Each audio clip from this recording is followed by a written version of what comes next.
which as I went through, I felt the impact of your focus. 2 months ago, we interviewed Alvin Irby, who is the founder and leader within Barbershop Books, which they're trying to take books for Black boys that were wanting to read, to learn how to read. And they're setting up barbershops as libraries, and they're writing books. Because what I discovered, and this is what Alvin educated me on, is that young Black boys who want to learn to read and get into reading, they don't see faces of little Black boys looking back at them in the material. Almost all of the material has not been written for them and their culture and who they are. And so he is trying to reverse that. Now, they're headquartered out of New York, and they're in 16 states now. They're doing an amazing job. When I started seeing what you're doing, it's really like cousins of each other. Now, when it comes to children, now you've got a much broader reach, and you're reaching adults and creating impact on a national scale as well. That is different. But I really loved the same passion to raise up a generation of readers in a material that allows them to feel empowered and strengthened within. I thought that was pretty exciting. Now, you've written children's books, not just books for us older people, like I Am a Girl of Color and I'm a Boy of Color as well, but you've also written Purposeful Hustle. That was a fun challenge. I think the best way to put it. I think everyone should get Purposeful Hustle and read that book. It'll make them wake up a bit. Thanks. Thank you. You've just released Actions Speak Louder. Can you tell me more about this book that you just put out? Absolutely. And just to touch on really quickly what you said before about, children's books, I started writing because of that same passion, right? I just felt as a mother, as an educator, as an advocate for children, that it's important for us all to have representation. We should all be able to see ourselves. So just really excited. Thank you so much for continuing to support that, because it is important. If we think about what happens and the power that lies in being able to see yourself and have representation and the joy of reading, right? To establish that as a young person, it's so powerful. So I started, my first book was I'm a Boy of Color, even though I'm not a boy of color. And it really, I think, motivates a lot of what I've done. It led to Purposeful Hustle. It led to a lot of these other areas.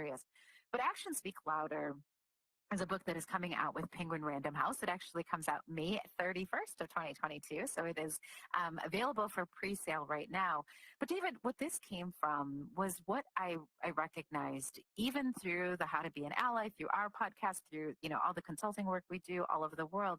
One of the things that was a theme, right, that was it was so tangible I could almost bite it, was the fact that there were so many people who desperately, really deep at their core, wanted to be involved in building an inclusive culture.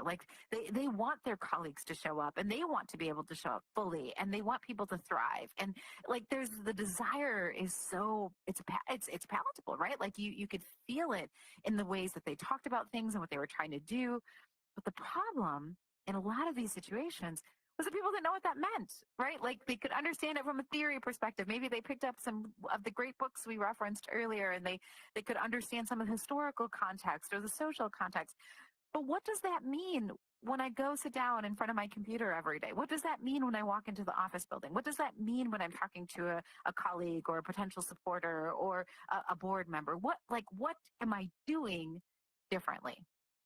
And that's where I saw the friction was, again, not so much in I need to be convinced that this is important, but more so in I don't know what this means. I don't even know how to look at the practices that I have. And so Actions Speak Louder is really just a guidebook. It is meant to be something you can pick up, that teams can work through together, that no matter where you are in the organization, you can find the tools and techniques that allow for you to move from we just talk about this and we think about this, or we feel bad about this, or we know that we need some change, to doing something, right? To making the change. So that's where the name comes from, but it's also the whole premise of how the book is structured. It's interesting when you see a pain point and you're like, I wonder if I can impact that pain point, if I can bring change to that pain point. When I wrote Demystifying Fundraising Funnels, I was connecting to a community of nonprofits And in that, I read a statistic that 35% of nonprofits in America today are in desperate need and are looking at closing their doors in the next 24 months. That shook me, that statistic, because that 35%, when I looked into it, was representing ones that were taking care of the most needy parts of our society. Right. They didn't have the multi-generational funding that was coming in. They didn't have the lobbyists in government. They were dealing with just community needs, the pantries, the drug rescue centers, the teen centers, these type of things, civic mentoring programs.